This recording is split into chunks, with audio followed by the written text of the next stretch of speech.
Tuhan bersamamu. Inilah Injil suci menurut Lukas.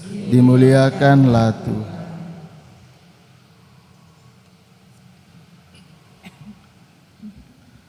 Pada waktu itu sesudah mengajar para murid berdoa, Yesus bersabda kepada mereka, "Jika di antara kalian ada yang tengah malam pergi ke rumah seorang sahabat dan berkata kepadanya, 'Saudara, pinjamilah aku 3 buah roti, sebab seorang sahabatku dalam perjalanan singgah di rumahku, dan aku tidak mempunyai apa-apa untuk dihidangkan kepadanya.' Masakah ia yang diam dalam rumah itu akan menjawab, 'Jangan mengganggu aku, pintu sudah tertutup, dan aku serta anak-anakku sudah tidur. Aku tidak dapat bangun dan memberikannya kepadamu.' Aku berkata kepadamu, sekalipun dia tidak mau bangun dan tidak mau memberikan sesuatu meskipun ia itu sahabatnya, namun karena sikap sahabatnya yang tidak malu-malu itu, pasti ia akan bangun dan memberikan apa yang dia perlukan.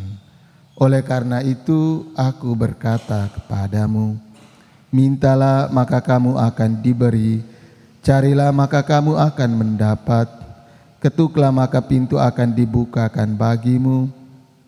Karena setiap orang yang meminta akan menerima, setiap orang yang mencari akan mendapat, dan setiap orang yang mengetuk akan dibukakan pintu.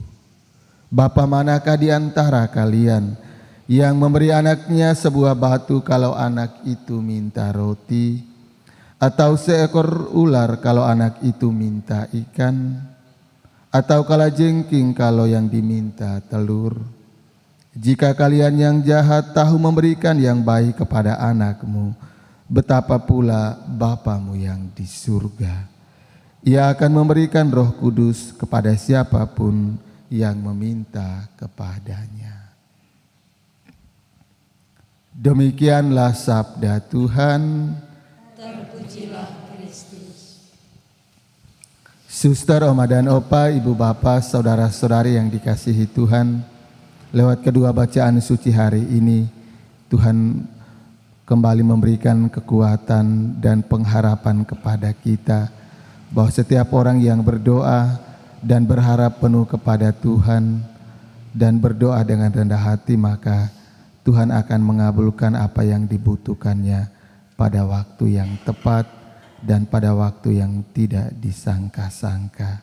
Oleh karena itu kita diingatkan dan disadarkan untuk senantiasa berharap kepada Tuhan dalam doa-doa kita dan berdoa dengan rendah hati, maka apapun yang kita butuhkan akan dikabulkan Tuhan.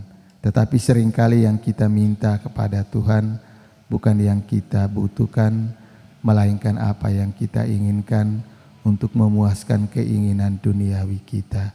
Maka dalam doa-doa kita pun harus senantiasa meminta Roh Kudus membantu kita, mengajarkan kita berdoa dengan baik dan benar. Maka doa yang disampaikan kepada Bapa dalam kuasa Roh Kudus dengan sendirinya akan dikabulkan. Semoga.